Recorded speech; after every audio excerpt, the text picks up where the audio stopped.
자, 생명관리 정치 요 책에 319페이지 정도를 하고 있습니다. 여기 중요한 말을 하고 있어요. 후코가 강연을 하면서 능력 자본이라는 얘기를 했고, 여기서 뭐라고 얘기했냐면, 조금만 더 읽겠습니다. 여기 요컨대 경제 분석의 그 해석이 319페이지 위에서 7번째 줄입니다. 요컨대 경제 분석의 그 해석의 기본 요소로 찾아야 되는 것은 개인도 아니고 절차도 아니며 메커니즘도 아니라 바로 기업이라는 관념인 것입니다.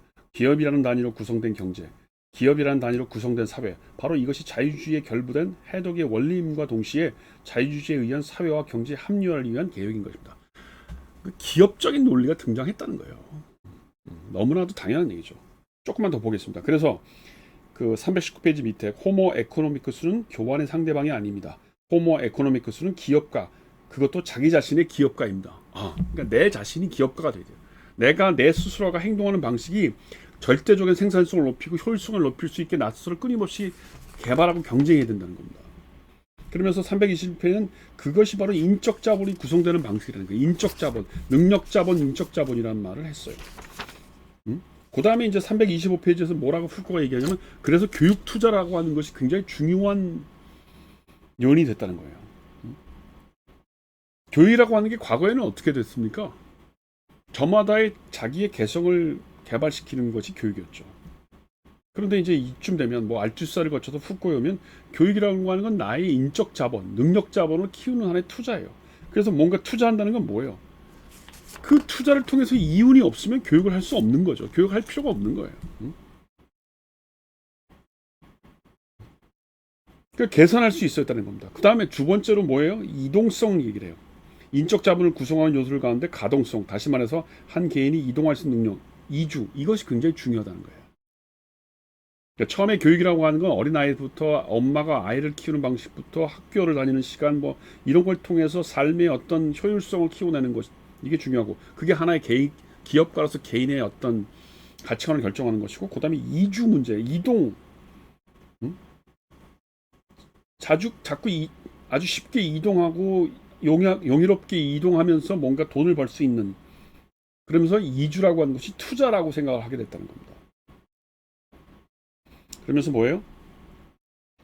거기서 가능하게 된 것은 그런 행동 양식 전체를 개인 기업이라는 관점, 투자와 소득으로부터 형성되는 자기 자신의 기업이라는 관점에서 분석하는 것이다.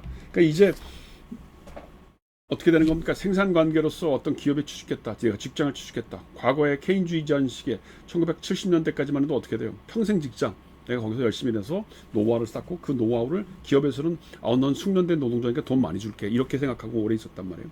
그럼 나도 평생 직장으로 여기서 오래 있는 걸 뭐 한 20년, 30년 있는 걸 자랑스럽게 생각했다는 겁니다. 근데 1980년대 즈음으로 시대가 신자유주의 시기가 되면서 권력 통치성의 기술이 어떻게 바뀌어요? 사람들의 배치를 바꾸고 사람들을 기업가로 인정하게 됐고, 그래서 노동자들도 뭐 나이가 들어서 무슨 기술이 숙련돼? 그게 아니죠. 오히려 반대로 어떻게 돼요? 인적 자본, 인적 능력이라는 게 떨어진다고 생각하는 거예요. 그러니까 30대, 40대에 돈을 제일 많이 받고 50부터는 돈을 못 받고 나가야 돼, 일찍. 우리나라의 증권회사가 아마 금융권에 있는 회사가 다 그럴 거라고요. 그러니까 이게 바로 이제 그렇게 사회의 어떤 제도를 배치하는 거, 그런 게 바로 통치성의 기술이고, 이게 바로 미셸 후코가 얘기하는 통치성과 신자유주의가 맞물리는 거라는 겁니다.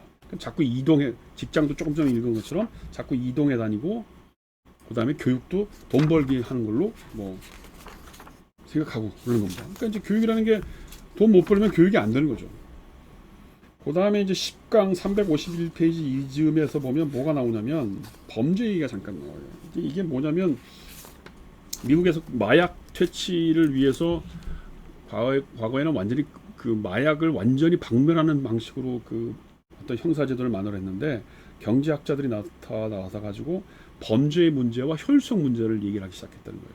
그래서 너무 마약을 단속을 많이 하니까 오히려 마약 값이 비싸고 올라가서 오히려 마약의 어떤 그 마약을 파는 사람들이 범죄 조직이 힘을 더 많이 갖게 됐다.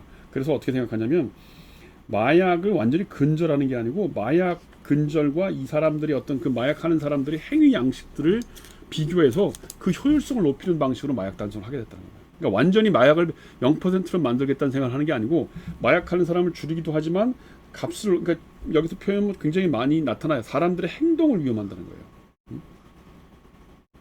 그래서 여기 보면 354페이지 보면 형벌체계가 담당해야 하는 것은 하나의 행위, 일련의 행위인 것입니다. 이런 행위는 행위자에게 이익이 기대함과 동시에 특수한 위험을 수반하는 행동, 경제적 손실의 위험뿐만 아니라 형벌의 위험, 더욱이 형벌체제에 의해 야기되는 경제적 손실의 위험을 수반하는 행동을 생산한다는 것입니다. 따라서 형벌체계가 관여하게 되는 것은 범죄자가 아니라 그러한 유형의 행동을 생산하는 사람들입니다. 그러니까 뭐냐면 이 시카고 학파들이 생각하는, 특히 경제학자들이 범죄에 관련돼서 논문을 쓰면서 어떤 식으로 사람들이 뭐 초창기에 마약을 처음 시작하는 사람은 마약 가격이 너무 높으면 오히려 못한다.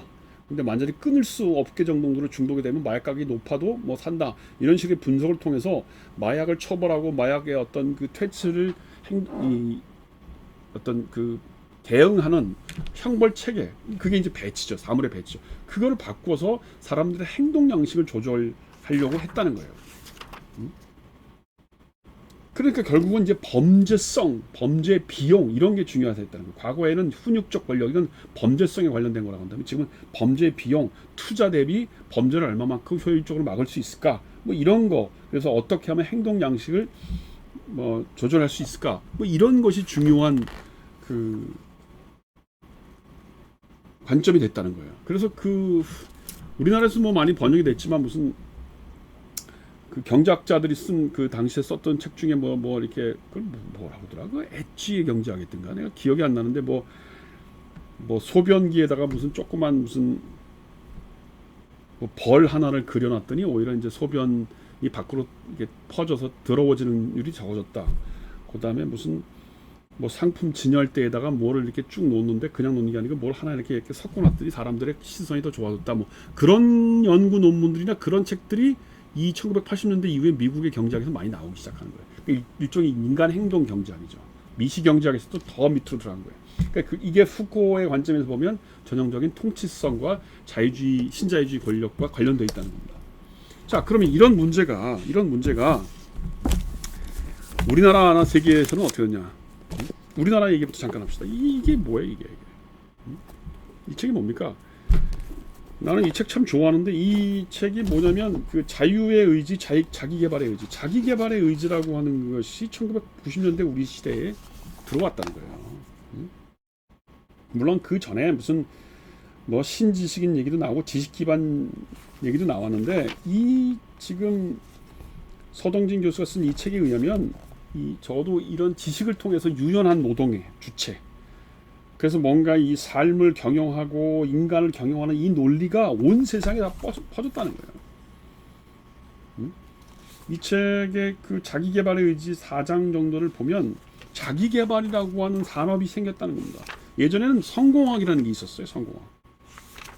무슨 뭐 카네기 성공학, 김우중 성공학 그랬는데 자기경영이라고 하는 게 생기기 시작했다는 거예요. 자기경영. 그래서 무슨 뭐 그 유명한 그 경영학 칼럼니스트들이 있어요. 뭐 내가 여기서 이름을 하지는 않았겠지만 여기 보면 무슨 자기로부터 혁명, 그런데 돈 버는데 장사가 최고다, 익숙한 것과의 결별, 성공하는 사람들의 7가지 습관, 이런 책들이 우리나라에 막 그다음 보버스, 부자 아빠, 가난한 아빠, 이런 책들이 우리나라에 막 물밀듯이 번역이 되면서 사람들이 무슨 책을 읽는다? 그럼 다 자기개발의 논리와 관련된 이런 책을 읽었다는 거예요.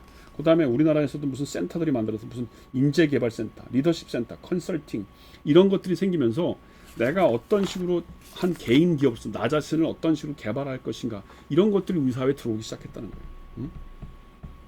이게 뭘 의미하는 거예요? 이게 이제 지배잖아요. 지배. 그러니까 지식에 의한 지배죠. 어떻게 보면. 그래서 아침형, 인간형 이런 것도 유명해져가지고 뭐 아침에 새벽에 일어나서 아침 뭐예요?